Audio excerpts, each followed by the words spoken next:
السلام علیکم ورحمۃ اللہ وبرکاتہ۔ افسوس کہ فرعون کو کالج کی نہ سوجھی، افسوس کہ فرعون کو کالج کی نہ سوجھی، ورنہ یوں قطر سے وہ بچوں کے بدنام نہ ہوتا۔ آج ایک ایسی خبر لے کر آپ کے سامنے حاضر خدمت ہوا ہوں جو ایک ضمیر والے انسان کو، ایک اہل دل کو، جس کے سینے میں دل ہے یا جس کے سینے میں اسلام کے لیے تھوڑی سی بھی اگر اسلام کی اہمیت اس کے دل میں ہے تو یہ خبر انشاءاللہ امید ہے کہ اس کے ضمیر کو جھنجھوڑ کر رکھ دے گی اور وہ اس پر عمل کرنے کی پوری کوشش کرے گا۔ ایک پیغام دینا تھا، ایک چھوٹا سا پیغام آپ کے سامنے پیش کرنا تھا، اور یہ اس امید کے ساتھ پیش کرنا تھا کہ آپ اس کو سنیں گے، بغور سنیں گے اور اس سے کچھ نہ کچھ نصیحت حاصل کریں گے اور اس کو آگے شیئر کریں گے اور اس پر عمل کرنے کی بھی کوشش کریں گے۔ واقعہ بڑا افسوسناک ہے، جھارکھنڈ کا ہی واقعہ ہے، کوڈرما کے آس پاس علاقے کا واقعہ ہے کہ ایک نصرت خاتون نامی ایک لڑکی ایک غیر مسلم لڑکے کے ساتھ، جس کا نام دھیرج سنگھ ہے، اس کے ساتھ بھاگ کر مندر میں جا کر اس نے شادی کر لی۔ بڑا افسوسناک واقعہ ہے کیونکہ ایمان کی اہمیت ہمارے دلوں میں ہے ہی نہیں۔ جس چیز کی اہمیت نہیں ہوا کرتی، اکثر لوگ اس چیز کی قدر نہیں کیا کرتے، اس چیز کی اہمیت ان کے دلوں میں نہیں ہوتی جو چیز اسے آسانی سے مل جایا کرتی ہے۔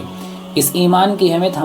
ایمان کی قدر ہمارے دل میں نہیں ہے کیونکہ ہم نے ایمان کے لیے نہ ہی کوئی مصیبتیں برداشت کی اور نہ ہی کوئی پریشانی اٹھائی۔ جس طرح صحابہ رضوان اللہ علیہم اجمعین نے طرح طرح کی قربانیاں پیش کی اور ان کے قربانیوں کے بدولت آج ہمیں ایمان نصیب ہوا، لیکن جب آج ہمیں وراثت میں یہ ایمان ملا تو اس کی قدردانی ہم نہیں کرتے۔ یہ بات مسلم ہے، ہمارے معاشرے میں بھی بات پائی جاتی ہے کہ جو چیز انسان کو آسانی سے مل جایا کرتی ہے لوگ اس کی قدر نہیں کرتے، لوگ اس کی اہمیت دل میں نہیں رکھتے اور اس کی بے قدری کرتے ہیں۔ آج وہی معاملہ پیش آ رہا ہے کہ ہمارے ساتھ ہمارے ایمان کی اہمیت ہمارے دلوں میں نہیں ہے، اسی وجہ سے ہم ایمان جیسی دولت کو دھڑلے سے چھوڑ کے چلے جا رہے ہیں۔ اگر ایمان کی اہمیت ہوتی تو صحابہ رضوان اللہ علیہم اجمعین جیسے کٹنا پسند کر لیتے، صحابہ رضوان اللہ علیہم اجمعین جیسے سولی پہ چڑھنا پسند کر لیتے، ریت پہ گرم ریتیلی پر زمین پر لیٹنا پسند کر دیتے، لیکن ایمان کو نہیں چھوڑتے۔ آج ہم پر یہ مصیبتیں نہیں آ رہی، کوئی ہم کو مار نہیں رہا ہے، کوئی ہم کو ہمارے اوپر پتھر نہیں رکھ رہا ہے، کوئی کسی طریقے کا زور زبان نہیں ہے، لیکن اس کے باوجود ہم ایمان جیسی اہم دولت کو چھوڑ کر غیر مسلموں کے ساتھ بھاگ رہے ہیں، غیر مسلموں کے ساتھ جا رہے ہیں۔ بات امت کی بیٹیوں کو کب سمجھ میں آئے گی، یہ بات امت کی نونہال لخت جگر کو کب سمجھ میں آئے گی کہ آج اس کی ایمان کا سودا کیا جا رہا ہے، آج اس کی عزت کا سودا کیا جا رہا ہے، کل جا کر اسے قتل کر دیا جائے گا، آج اس کے جسم کو نوچا جائے گا، شادی کا نام دے کر، محبت کا نام دے کر اس کے جسم کو نوچا جائے گا، اور کل جا کر جو اسے سولی پہ چڑھا دیا جائے گا، اس کی عزت کو نیلام کیا جائے گا اور اس کو بلیک میل کیا جائے گا۔ یہ امت کی بیٹیوں کو کب سمجھ میں آئے گا؟ یہ بات سمجھ میں نہیں آتی ہے۔ ہر روز ایک نیا معاملہ پیش آتا ہے، لیکن اس کے باوجود غیر مسلموں سے دوستی، اس کے باوجود غیر مسلموں سے تعلق، اس کے باوجود غیر مسلموں سے دوستانہ تعلق رکھنا، یہ سمجھ میں نہیں آتا کہ امت کی بیٹیوں کو اور امت کے نونہالوں کو کیا ہو گیا کہ آج دینی تربیت سے دور ہونے کے باوجود، آج دینی تربیت سے دور ہوتے چلے جا رہے ہیں، قرآنی تعلیم سے دور ہوتے جا رہے ہیں، اسلامی تعلیمات سے دور ہوتے چلے جا رہے ہیں، اور ان کو تھوڑا سا بھی فرق نہیں پڑ رہا ہے۔ یہ امت کی بیٹیوں کو کیا ہو گیا؟ بہرحال بڑا افسوسناک خبر ہے، کوڈرما کے آس پاس علاقے کی خبر ہے۔ جب یہ خبر واٹس ایپ کے ذریعے گردش کر رہی تھی، کل کا معاملہ ہے 12 جنوری کو، جب واٹس ایپ کے ذریعے خبر گردش کی تو کچھ علماء کرام اس گاؤں پہ پہنچے، اور پہنچنے کے بعد جب دیکھا تو ایک شخص گرم سے نڈھال پڑا ہوا ہے، ایسا لگ رہا ہے کہ کوئی اس کے سر پر کوئی مصیبت کا پہاڑ توڑ دیا ہے، اور آنکھیں اشکبار ہیں، آنکھیں شرم سے جھکی ہوئی ہیں۔ لوگوں نے بتایا کہ یہ اسی لڑکی کے والد ہیں۔ اسلام کی سیرت کو اپنے سینے پہ وہ لگایا ہوا تھا، اور ایک نہایت داڑھی رکھا ہوا انسان، نورانی چہرے والا انسان غم سے نڈھال پڑا ہوا تھا۔ ہم جب ان کے پاس گئے تو ان سے من نے مصافحہ کیا، جب مصافحہ کیا تو وہ پھوٹ کر رونے لگے، اور ہمیں بیٹھنے کے لیے ایک کنارے پر بٹھایا۔ ہم نے معلوم کیا کہ کیا آپ کی بیٹی غلط طریقے سے غلط دوستانہ رکھتی تھی؟ انہوں نے کہا کہ نہیں۔ ہم نے پوچھا کہ کیا آپ کی بیٹی اسکول جایا کرتی تھی؟ انہوں نے کہا نہیں۔ ہم نے پوچھا کہ آپ کے بیٹی کے پاس موبائل تھا؟ انہوں نے کہا نہیں۔ ہم نے کہا پھر یہ معاملہ کیسے پیش آیا؟ انہوں نے کہا کہ میری بیٹی نہایت نیک تھی، اپنی والدہ کو قرآن اور نماز سکھایا کرتی تھی، دن بھر نعت اور تقریر سنا کرتی تھی، گھر میں موبائل پڑا ہوا ہے اس سے نعت اور تقریر سنا کرتی تھی، میں باہر آنے جانے کے لیے بھی فضول میں اجازت نہیں دیا کرتا تھا، جب ضرورت ہوتی تھی تو ہی گھر سے باہر جایا کرتی تھی، پردے کا باضابطہ جو ہے خیال رکھا کرتی تھی، لیکن مجھے خود سمجھ میں نہیں آ رہا ہے کہ یہ معاملہ کیسے پیش آیا۔ انہوں کہتے ہیں کہ ہم نے کہا کہ پھر آپ اپنی بیٹی کا موبائل ہمیں دکھائیے، وہ موبائل دکھائیے جو آپ کی بیٹی استعمال کیا کرتی تھی، جس سے نعت اور تقریر سنا کرتی تھی۔ کہتے ہیں کہ جب ہم نے موبائل لیا اور موبائل لینے کے بعد انسٹاگرام کھولنا چاہا تو انسٹاگرام میں لاک لگا ہوا تھا، ہماری نظر ایک ایپ پہ پڑی جس کا نام اسنیپ چیٹ تھا، ہم وہاں پہ گئے تو ایک کانٹیکٹ سیو تھا جس بیسٹی کے نام سے سیو تھا، جب ہم نے اسے اوپن کیا تو وہاں پہ جو ہے جو نمبر شو کیا، اس نمبر کی جب ہم نے تحقیق کی تو پتہ چلا کہ یہ نمبر جو ہے کسی غیر مسلم لڑکا دھیرج سنگھ کا ہے، جس سے اس کا تعلق تھا۔ 24 دسمبر کا لاسٹ میسج آیا ہوا تھا جس میں ان کی باتیں ہوئی تھی، وہ میسج دیکھ کر کہتے ہیں کہ ہماری روح کانپ گئی، اور ہم نے سمجھ لیا کہ اسنیپ چیٹ کے ذریعے کتنا مہلک ایپ ہے کہ جس کے ذریعے غیر مسلم جو ہے مسلم لڑکیوں کو نشانہ بنا رہے ہیں اور مسلم لڑکیوں کے ایمان کے ساتھ کھلواڑ کیا جا رہا ہے، اور ان کے ماں اور ان کے والد کے عزت کو جو ہے داغدار کیا جا رہا ہے، اور ان کے بھائیوں کے جو ہے ناموس کو جو ہے ٹھیس پہنچانے کی کوشش کی جا رہی ہے۔ ہم باہر نکلے اور ان کے والد سے کہا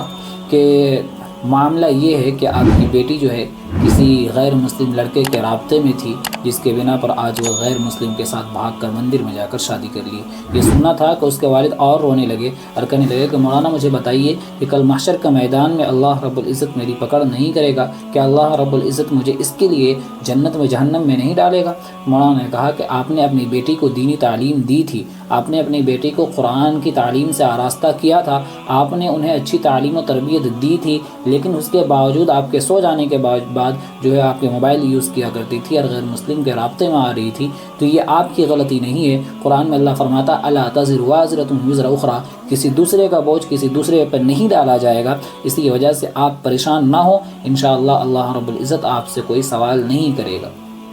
اس کے بعد مولانا کہتے ہیں کہ ہم لوگ پھر جو ہے قانونی کارروائی میں لگ گئے۔ ایک پیغام یہ دینا تھا کہ آج ہمارے معاشرے میں تقریباً ہر ایک گھر میں ایک موبائل ہے جو ہماری بچیاں یوز کیا کرتی ہیں، ضرورت کی وجہ سے ہی یوز کرتی ہے، لیکن کبھی بھی ہم نے سوچا یا کبھی بھی ہم نے اس کی ضرورت محسوس کی کہ اپنی بیٹی کا یا اپنے بیٹے کا موبائل چیک کریں کہ کیا ہمارا بیٹا کیا گل چھرے اڑا رہا ہے؟ کبھی بھی ہم نے اس کی ضرورت محسوس نہیں کی۔ ہم نے موبائل پکڑا دیا اور ہم نے سمجھا کہ ہماری بیٹی کو ہم نے اچھی تعلیم و تربیت دی ہے، بے شک آپ نے دی ہے، اور انشاءاللہ امید ہے اللہ کی ذات سے کہ کبھی آپ کے ساتھ ایسا نہیں ہوگا، لیکن کس طریقے سے بری طریقے سے پھنسایا جاتا ہے کہ آپ سوچ بھی نہیں سکتے۔ اسی وجہ سے آپ سے مؤدبانہ گزارش ہے کہ آپ اپنی بیٹیوں کا یا اپنے بیٹوں کا موبائل جو ہے اچانک چیک کیا کریں اور معلوم کیا کریں۔ آج فیشن بن چکا ہے لوگوں میں کہ جس سے بھی وہ بات کریں، چاہے لڑکا بات کرے یا لڑکی بات کرے، تو جس سے وہ بات کرتے ہیں اس کا نمبر جو ہے غلط طریقے سے سیو کیا جاتا ہے، لڑکی کا نام سے سیو کیا جائے گا یا بیسٹی کے نام سے سیو کیا جائے گا، کسی اور طریقے سے سیو کیا جائے گا،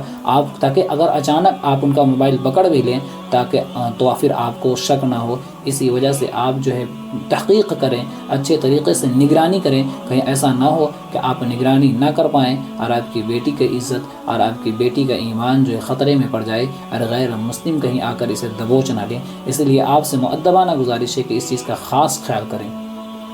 دوسرا پیغام یہ دینا تھا کہ قرآنی تعلیم سے اپنی بچوں کو اور اپنی بچیوں کو آراستہ کریں، نبی پاک صلی اللہ علیہ وسلم کی سیرت اور نبی پاک صلی اللہ علیہ وسلم کی تعلیمات سے ان کو آراستہ کریں، اپنے بچوں اور اپنی بچیوں کو قرآنی تعلیم ضرور دیں، کسی نہ کسی طریقے سے ہر ایک طریقہ اپنائیں، سمجھ لیں کہ طلب العلم فریضۃ علی کل مسلم، یہ فرض عین ہے کہ ہم اپنے بچوں کو قرآنی تعلیم اور نبی پاک صلی اللہ علیہ وسلم کی سیرت سے آراستہ کریں۔ اگر ہم نے ایسا نہیں کیا تو کل محشر کے میدان میں اللہ رب العزت ہمیں دبوچے گا اور اللہ رب العزت اس کے بدلے میں لاکھ ہم تہجد گزار ہیں، لیکن اگر اپنے بچوں کو ہم نے صحیح تربیت نہیں دی تو آپ صلی اللہ علیہ وسلم نے فرمایا کلکم راع وکلکم مسئول عن رعیتہ، کہ تم میں سے ہر ایک شخص نگہبان ہے، ذمہ دار ہے، اور کل محشر کے میدان میں ان کی ذمہ داری اور ان کی نگہبانی کے بارے میں سوال کیا جائے گا۔ جو شخص اپنی ذمہ داری کو آسانی کے ساتھ اپنے بچوں کو قرآنی تعلیم دیا ہوگا، نبی پاک صلی اللہ علیہ وسلم کی سیرت اور نبی پاک صلی اللہ علیہ وسلم کی تعلیمات سے آراستہ کیا ہوگا تو کل تو وہ بچ جائے گا۔ لیکن اگر جس نے ایسا نہیں کیا ہوگا تو پھر اللہ رب العزت اسے گھسیٹ کر جہنم میں پھینک دے گا۔ بڑی مہربانی ہوگی کہ آپ اپنے بچوں کو قرآنی تعلیم سے آراستہ کریں تاکہ کل محشر کے میدان میں شرمندگی کا سامنا نہ کرنا پڑے۔ دینی تعلیم سے آراستہ کریں تاکہ کل ایک مرتبہ آپ کے گھر سے جانے سے پہلے آپ کی بیٹی کے دل میں یہ بات ضرور آوے کہ نبی پاک صلی اللہ علیہ وسلم نے ہمیں یہ تعلیم نہیں دی تھی۔ غیر مسلموں سے بات کرنے سے پہلے، غیر مسلم لڑکوں سے بات کرنے سے پہلے ایک مرتبہ اس کے دل میں یہ بات ضرور آوے کہ میری ماں اور میرے والد جو ہے میرے لیے کتنی پریشانی اٹھائی ہے۔ اسی وجہ سے آپ سے مؤدبانہ گزارش ہے کہ دینی تعلیم سے آراستہ کرنا بے حد ضروری ہے، اچھی تربیت کا دینا لازم ہے، فرض عین ہے۔ امید کرتا ہوں کہ آپ نے اس سے ضرور کچھ نہ کچھ سبق حاصل کیا ہوگا۔ یہ پیغام دینا ایک مقصد تھا، اس مقصد کے تحت دینا تھا کہ آپ جو ہے اس ویڈیو سے کچھ نہ کچھ نصیحت حاصل کریں، اسے سنیں، اس پر عمل کریں اور اس کو آگے جو ہے دوسروں تک پہنچاویں تاکہ وہ بھی اس پر عمل کریں۔ امید ہے کہ آپ کو یہ بات سمجھ میں آئی ہوگی۔ دعا گو ہوں کہ اللہ رب العزت آپ کے گھر کی عزت کو حفاظت کرے۔ دعا گو ہوں کہ اللہ رب العزت ہماری بچیوں کے ارتداد کے شکار ہونے سے حفاظت فرمائے۔ انشاءاللہ پھر ملاقات ہوگی اگلی ویڈیو پر، تب تک کے لیے اجازت، دعا کی درخواست۔ السلام علیکم ورحمۃ اللہ۔